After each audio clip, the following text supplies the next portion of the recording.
ময়মনসিংহের ত্রিশাল উপজেলার ২ নং বৈলর ইউনিয়নের ৫ নং ওয়ার্ডের সম্মুখ বৈলর এলাকায় প্রাকৃতিক পানি নিষ্কাশনের গুরুত্বপূর্ণ মাধ্যম দরিয়ার খাল বা দরাখাল নামে পরিচিত।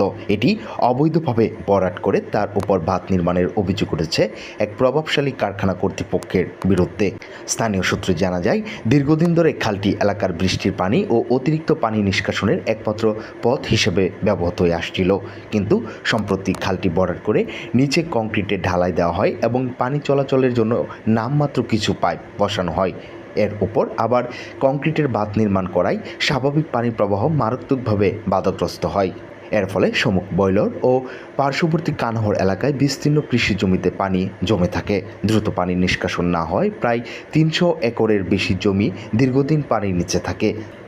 এদিকে বিষয়টি অবগত হওয়ার পর ১লা মে শুক্রবার ত্রিশাল উপজেলা নির্বাহী অফিসার আরাফাত সিদ্দিকী সরেজমিনে উপস্থিত হয়ে ব্যবস্থা নেন। তার নির্দেশনায় এক্সকাভেটর বেকু দিয়ে কংক্রিটের ঢালাই ভেঙে খালের পানি চলাচলের পথ উন্মুক্ত করা হয়। এতে দীর্ঘদিনের জলাবদ্ধতা থেকে কৃষি জমি রক্ষা পায় এবং পানি প্রবাহ স্বাভাবিক হয়। এ সময় উপস্থিত ছিলেন সহকারী কমিশনার ভূমি মাহবুব আলম এবং ত্রিশাল থানা পুলিশ। স্থানীয় কৃষকরা প্রশাসনের এই উদ্যোগকে স্বাগত জানিয়েছেন এবং ভবিষ্যতে যাতে খাল দখল বা ভরাটের মতো ঘটনা আর না ঘটে সে বিষয়ে স্থানীয় ব্যবস্থা নেওয়ার দাবি জানিয়েছেন।